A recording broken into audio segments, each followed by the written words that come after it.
Hello, friends. Welcome back to Our World in Focus. And today, Judah and I are going to talk about our time in Hyderabad. So, I think, Judah, this is the longest that we've been in a place, right? So far. And it might be the longest that we'll probably stay in one place because the next final 2 months of our travel together in India, I think it's going to be a few days in each place. There's a lot of places that we want to see and things to do. So the reason why we came to Hyderabad initially was for me to visit an eye hospital. So LV Prasad Eye Institute is in central Hyderabad, and a lecturer from Aston University, Shahzad Nehru, he put me in contact with someone at this hospital.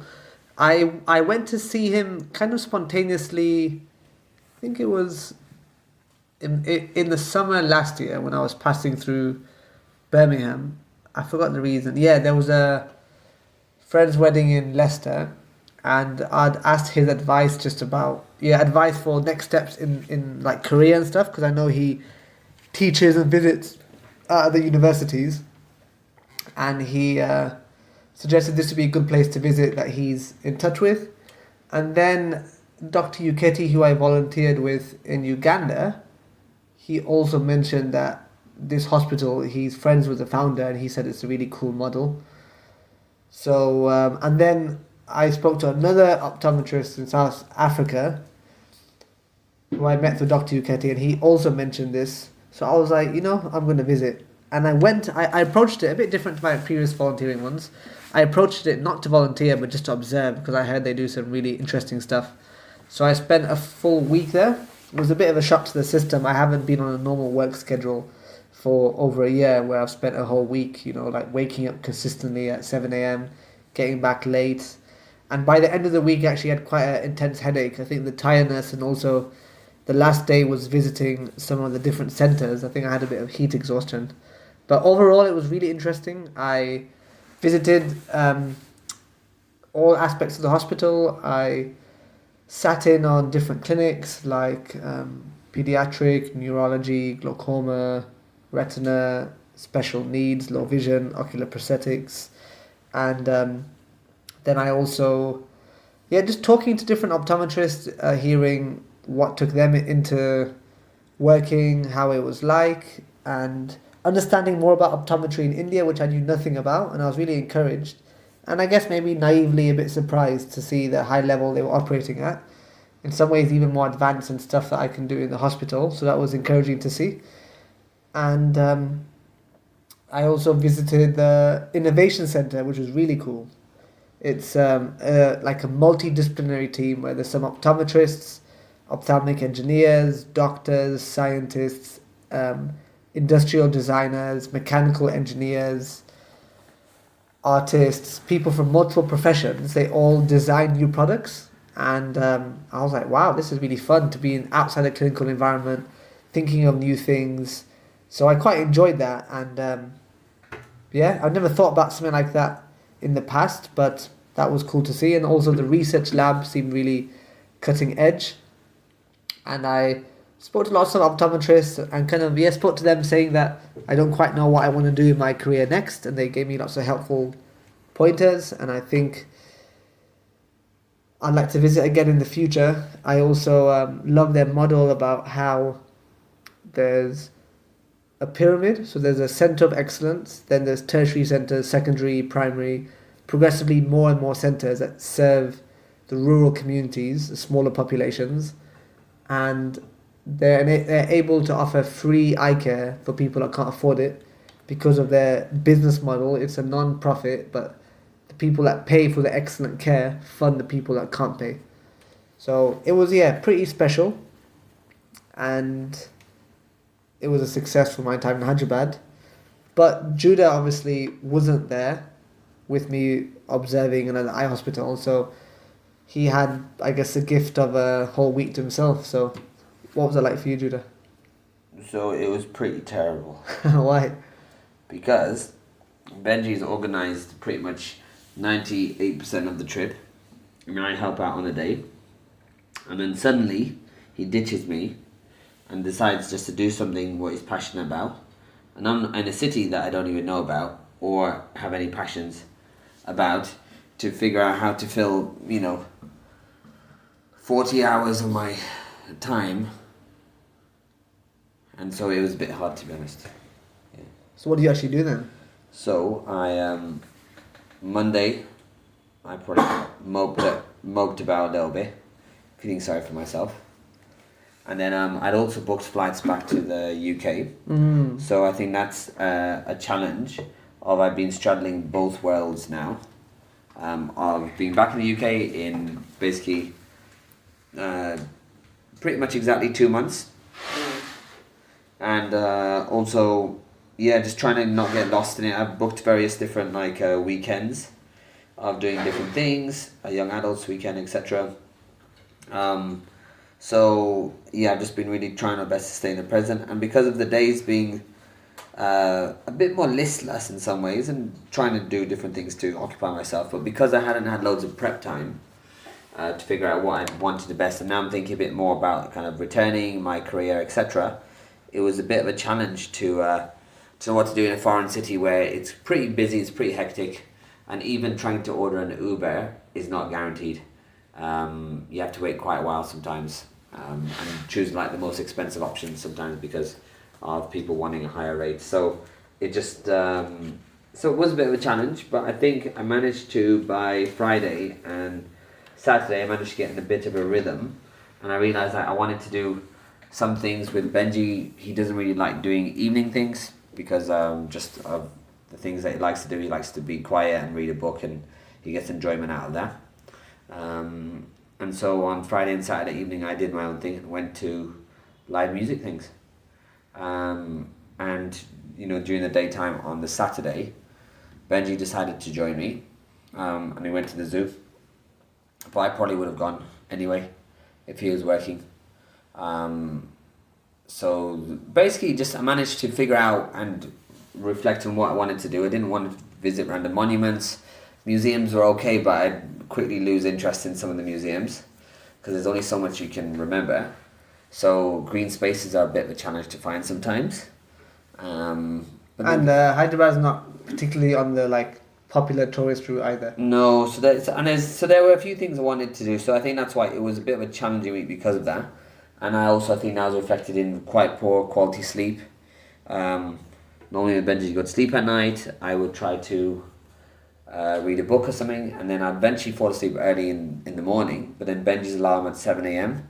would wake me up, and then he wouldn't even get out of bed out initially, because he was tired from his full schedule, and I was tired from early morning wake-ups, and sometimes the place we're in as well, they put the water pumps on, the maid, and it's super loud basically, and there's two right against our wall. It's like a really high-pitched droning noise. So basically just quite poor quality sleep, which gives you less energy in the day. Yeah. So you end up getting up later, and then trying to figure out what you want to do the rest of the day. So even though I met a few other, few pastors from different places, which were, each one was over an hour away. One of them was 2 hours each way on a tuk-tuk in quite poor quality roads. So my lower back has caused pain. So I was able to meet some people, but I realized a lot of people, yes, they misunderstood why I was here. They had, differing levels of education. The pastors I met, some of them thought that I was also a pastor, and they could talk, but the conversation wasn't the easiest, I think, because English is not the first language that they have.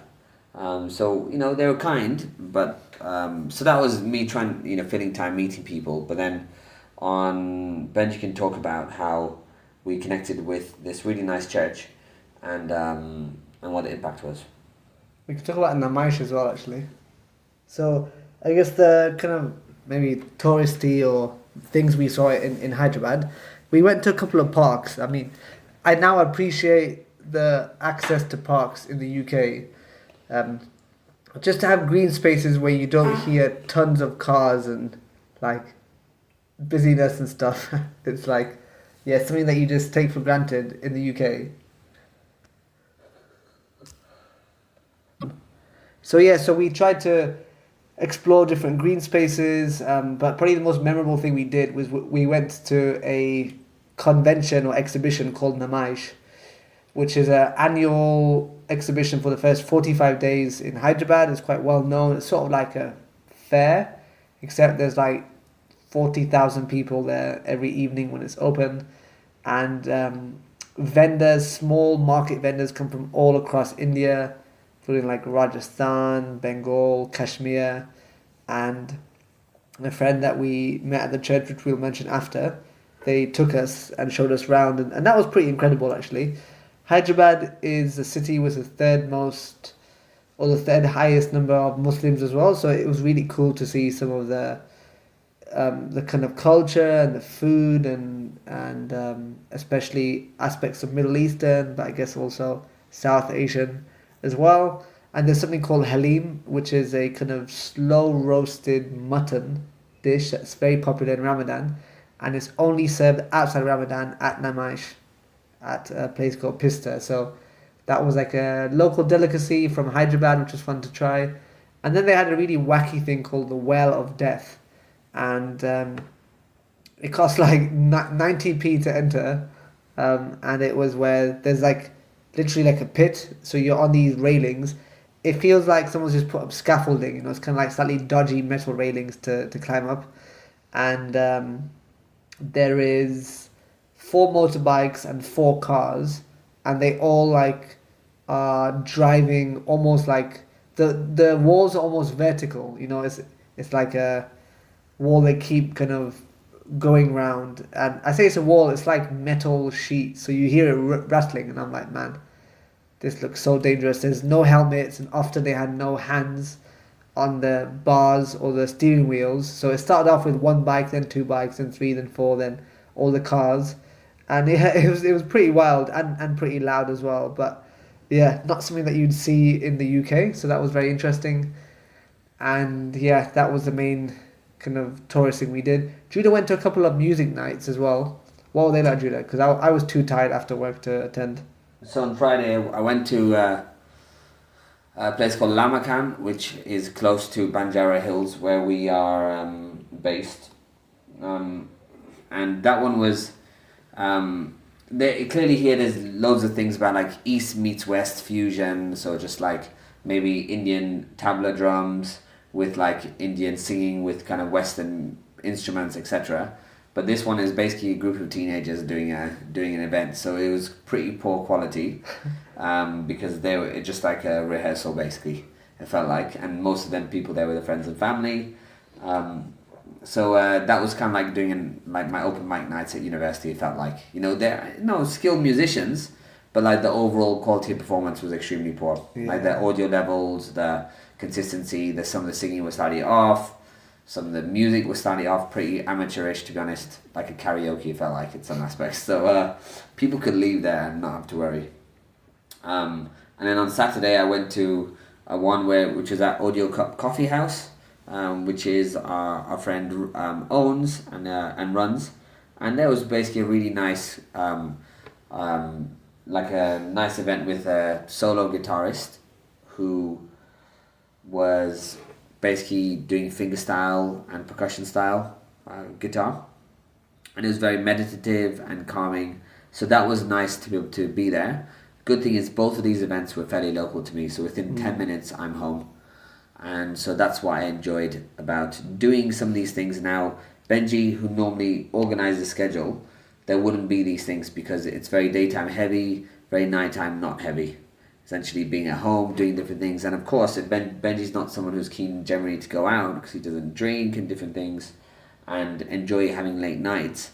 So it makes sense that because I've been with him, I've not really done any of those things in Central America, East Africa or India. So the 1 week where I had some level of freedom, I actually organized a few night things. Even though they weren't late nights, they were a chance for me to do things that I enjoy and not dictated by Benji's schedule. So the zoo that we went to, even the botanical gardens, and even the grass thing, the green space we went to today, I was the one who basically decided that I wanted to do that, because Benji I think would have been happy just to go home. So he's definitely much more of a homebody in the evening, likes to have one finger on his chin and the other one holding the Kindle and reading it, and that's his kind of his go-to thing. So I think I enjoyed having I think for me, I do enjoy getting energy from a range of people. So it's nice to be with Benji, and it's also nice to be with other people as well and get to know new people. So that was a nice thing to do as well.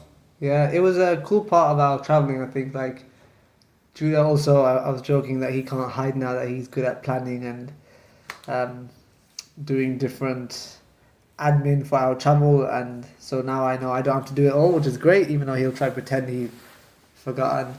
But also it was great those evenings when he went out. I was a bit tired and I really enjoyed my introvert time. Just reading, maybe watching some YouTube, just relaxing, taking an early night. So yeah, that was really cool.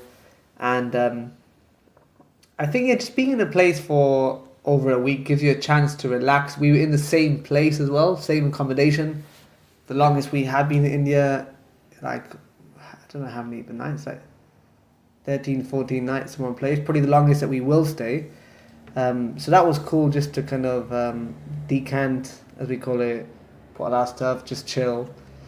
And and the 2 Sundays were really cool. We found a house church. So a friend of a friend that we met in South India, they one of their former students is here in Hyderabad, and they've started a house church, and that was really cool.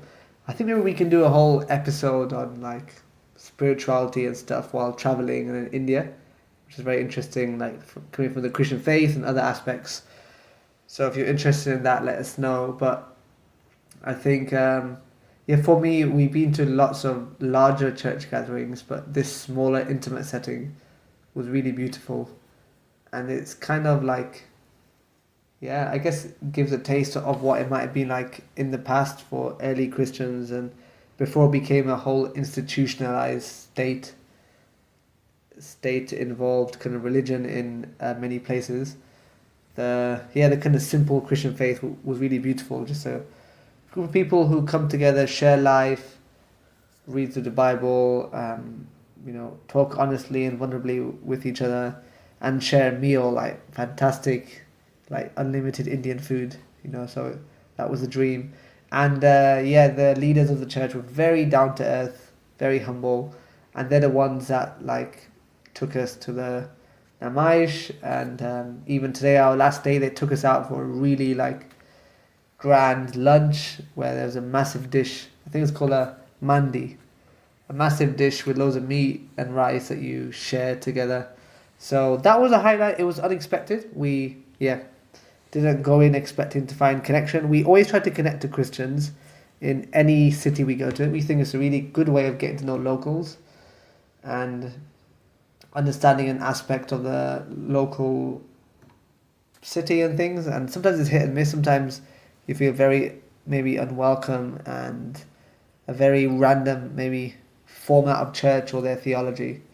But this one felt really encouraging.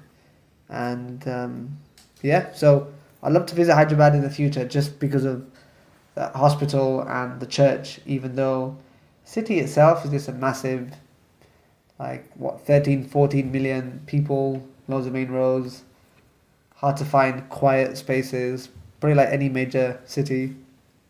So the city I didn't particularly like or love, but the people and the institutions are pretty incredible. So it's been a good time in Hyderabad. Any other reflections, Judah, on Hyderabad? I think all the parks are open. Some of them are only open like after 4 or 5 p.m. and open for a few hours. So then the best local park is quite near Benji's eye clinic, and that's only open from I think 6 till 9 a.m. and then 4 till 6:30 p.m. So it basically means that if you really want to access a green space, even the ones that are free, sometimes one of them only opened in the morning and then at 5 p.m. and actually that was even in Bangalore, the local park was only open at certain hours. So I think what we're recognizing is the green spaces, even the free ones, not most of them actually, the biggest ones are not free. You have to pay 50p entrance or 30p entrance, which is, I guess, it's more for a local. It's probably the equivalent of £2 for a local, because of the currency. And so I think you're recognizing that we have access to green space in England that doesn't necessarily always cost. So even like the National Trust or different things, you may be able to go on the outside bits for free, except the actual house itself, etc. You might have to pay for. So I think that's why I appreciated is having that. And also Benji and I have been very aware of like pollution and different things. We haven't worn a mask much the last few days, but we prioritize if you can to get cars, and then the AC is on. Yeah, with the windows closed. So so you would basically be you're not breathing in any external fumes. So basically, when we were researching air pollution levels, normally in the UK, in basically most places, I think I mentioned last episode. I think. You recommended to open the windows. Yeah, exactly. Here you recommended to close the windows. Yeah. So that's opposite. So we've been trying to conscious of that. We've been doing salt goggles, salt nasal rinses when you just stuff warm salt water up your nose. So far Benji and I actually haven't been ill. Yeah. We've been tired from just the different schedules, but we've not been ill.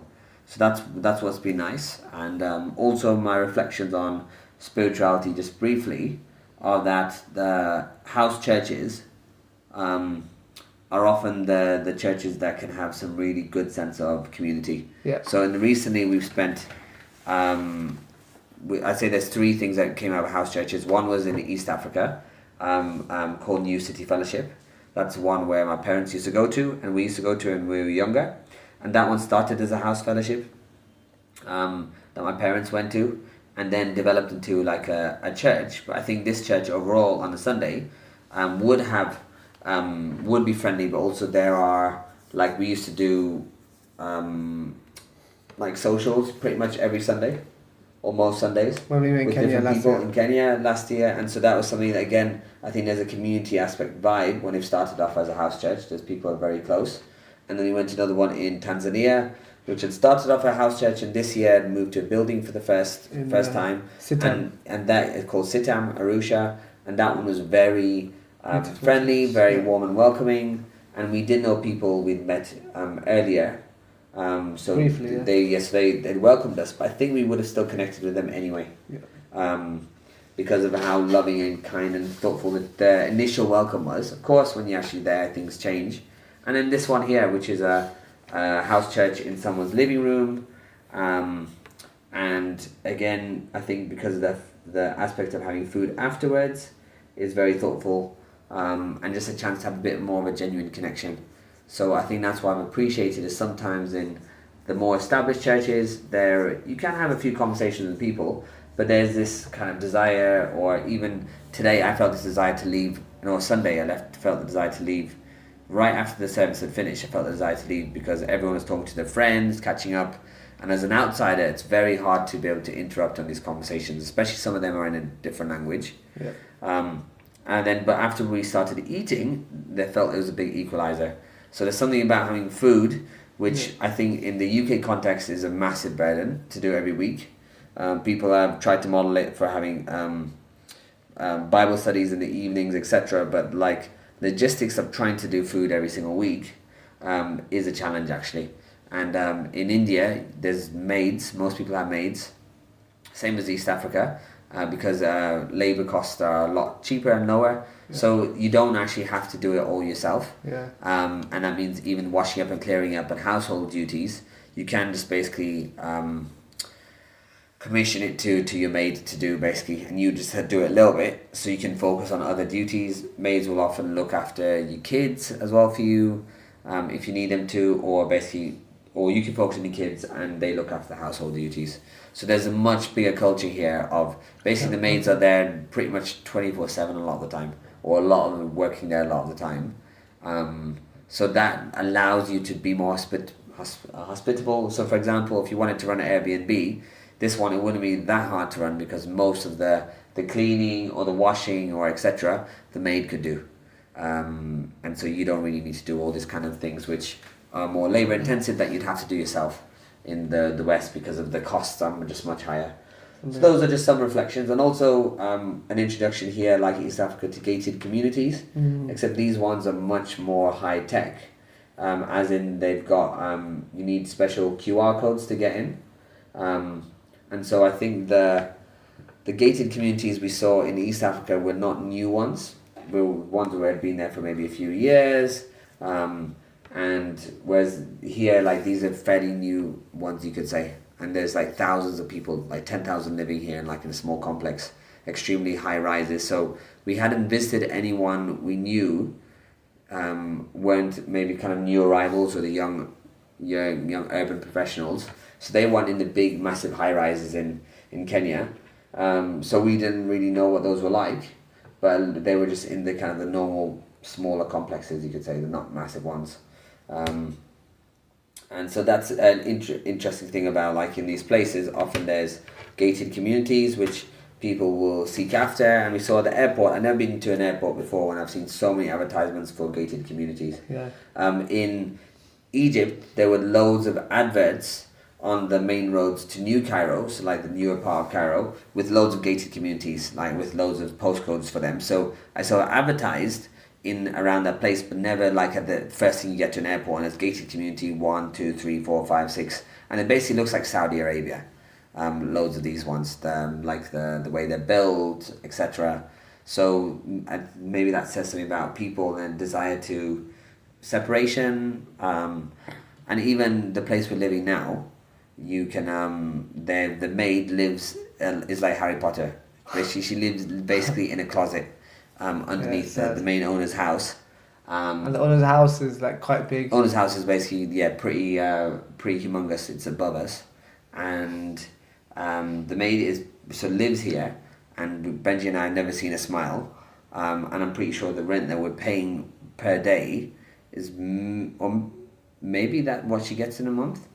I'm not sure. Definitely the money that me and Benji have paid for this, which is a bit more expensive, to be honest.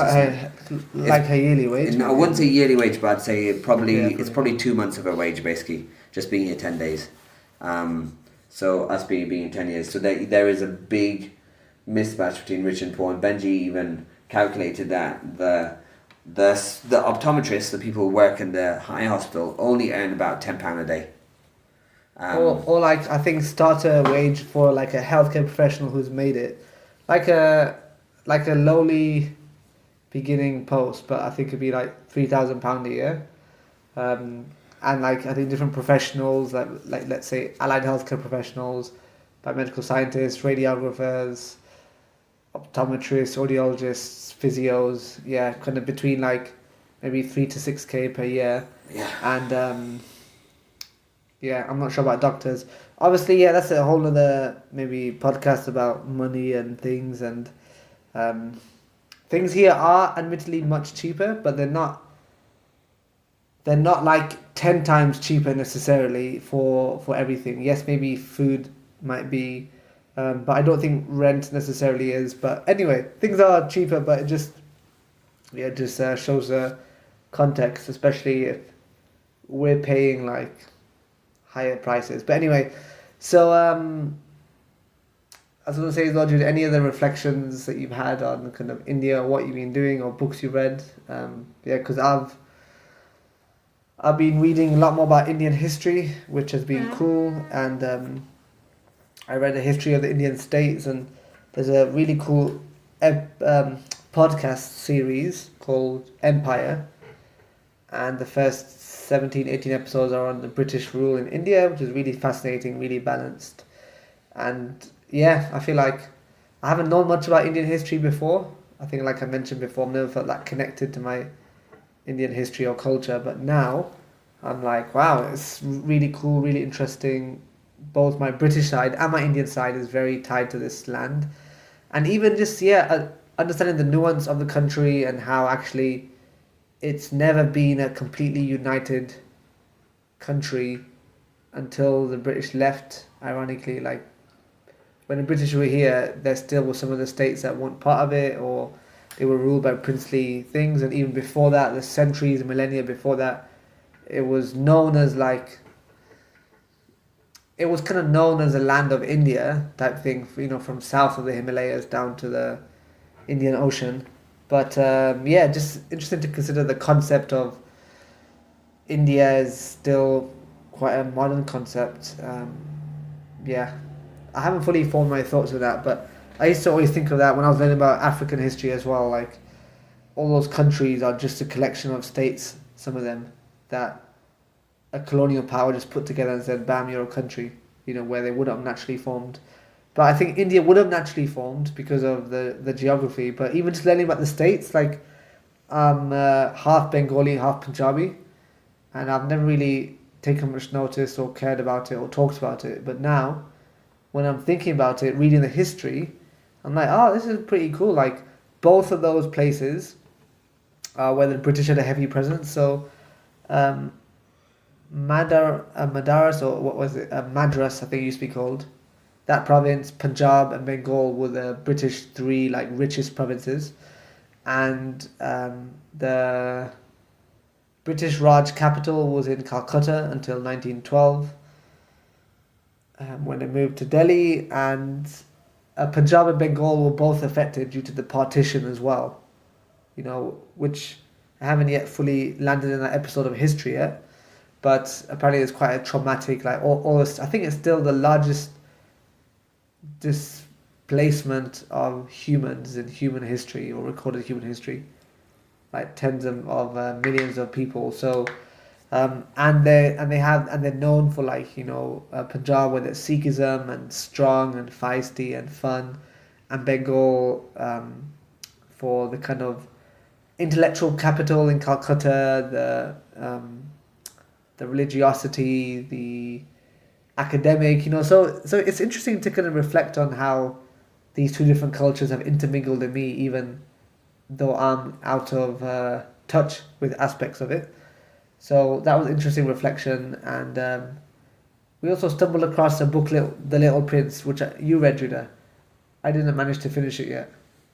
How was that? Yeah, so The Little Prince, I remember seeing adverts on Netflix. It was a book by a guy who wrote it around 1940. And just a really powerful book that turned into a children's book, and is based on the French guy. He basically was a pilot, and I think used to fly over the Sahara Desert. And basically the book is all about his plane breaking down and taking basically about a week to fix. And during that week to fix it in the Sahara Desert, he comes across a little boy who basically sees the world with such a lens of curiosity, and he hears about the little boy's travels, who's gone to all these different planets, and basically all these different planets are caricatures of like the human nature, you could say. So there was like one of someone who was extremely vain, and another one who basically were just doing a repetitive action that didn't seem to have any use, basically. And so there was all these different things that you can see that probably doing an analysis of it, the author is reflecting on the different stages of his life. Of one was someone who was basically trying to just count the stars and to basically make money from it, even though it didn't really make any sense. So the whole thing was seen as quite absurd in terms of the little boy's travels. And really, at one point, the guy's carrying the little boy, and you realise the whole thing is about kind of the inner child and inner child healing. And it was actually in the year after he wrote the book, the pilot, I think, flew for the French military and was never seen again. And so it's kind of a very, very powerful and profound because of the pilot's experiences. And also at the very beginning, it says how he was scorned for drawing, and suggested to go into kind of geography and different things instead. So the little boy really wanted him to draw things, basically, and saw things in a perspective which he basically hadn't seen in anyone since he was a little boy. So definitely, I think there were really beautiful themes, and there's stuff like this when you're in a place. In this Airbnb, there's been really nice books of Indian history, a few fiction ones, and also this one, The Little Prince. So there's been like I guess what's nice is an eclectic mix of things that, you know, you've read. I read a book about Sikkim, which is like a kingdom in northeast of India, And this one it's next to Tibet and has quite a challenging and sad history of how the kingdom was kind of taken over by India, and them wanting to be in kind of independent sovereign state, and basically it not allowing to happen, and also the West not being willing to actually intervene because they had other problems around the 90s, the 60s and 70s, where there was loads amount of decolonization for UK to deal with, basically. So they didn't really care about this tiny little state, the northeast of India. So it's been interesting to learn about the geopolitics and history a little bit as well. Yeah, that's cool. Yeah, so we've had a good time, and next, this coming week, we're going to Calcutta in West Bengal, where our father's side are from. So we're going to meet them effectively for the first time. Like I said before, we went once when we were toddlers. I don't have any memories really of the people or the place. And we're going to probably spend almost a month maybe in the region. However, I think there's places we want to see as a tourist and visit family, and our brother and mum are actually going to visit in a few weeks. Actually, that's like about 3 weeks, which is pretty exciting actually. So I'm looking forward to seeing them. And so I don't know what we'll talk about next. And let us know if you're listening, how you're finding the show and our podcast. I found myself this week being probably my least motivated for the podcasts. I think before I was always very motivated, but I never made time for it. And like I joked before, it was just a funny idea. But I really enjoy even just sitting down with Judah. And I think in the early days, there were a few people that would listen, that would send me a message. And I guess like many creative endeavors, you reach a kind of plateau where it's not quite as new or exciting. And I think I saw the last episode, we put a lot of effort into. I think we did like 3 songs. And Judah was really looking forward to sharing it. And I think when I looked, a week and a half later, there's been like 1 listen. So obviously I know it's like heavy winter in the UK. It's dark. It's like -2 degrees. So people might not have time to listen. There's no obligation, obviously, that people will necessarily find this interesting. But that is a concern one has. And I guess at the very least we can treat it like an audio journal, which will probably change how this podcast goes. And I had definitely no grand ambitions of it being like a big thing. I used to listen to loads of podcasts, so I know how high quality stuff out there actually is and how competitive. And we're just recording it literally on the phone. I think the content is interesting. Maybe the main target audience was kind of like close friends and family and stuff, but I guess, So any ideas for what we could cover, or if you are listening, if you have listened, then please do send Judah or I a message, WhatsApp or Instagram or whatever. Let us know what you think and anything you want to speak about. If not, we'll keep following our curiosity, treating it a bit more like an audio journal. And it's funny because I forgot where I heard the idea, but it was like most podcasts that start, they never make it like past episode 25 or to episode 25. So I kind of strangely was like, that's it, that's my goal. I'm going to just do 25 episodes at least. So we're quite far from that. I now understand why most die an early death. And I think when Judah leaves me to go back to the UK, I don't know how we'll do it. Maybe a listener, if you do listen. I don't know what frequency, every couple of weeks. But I think for me, I like to aim for every week, just to like give you our live thoughts, because I view this as a kind of platform where our unfiltered thoughts can be heard, which I don't think any of our other communication platforms allow that. And lots of friends said, oh yeah, we don't like reading, so they don't like my newsletter or stuff. But they obviously haven't listened to the podcast either. They're probably just too busy. So anyway, let us know if you actually do listen, number 1, which would be encouraging to us. But number 2, any ideas you have or any thoughts or reflections. But that's us, over and out. Thank you very much for listening. Thank you. Take care.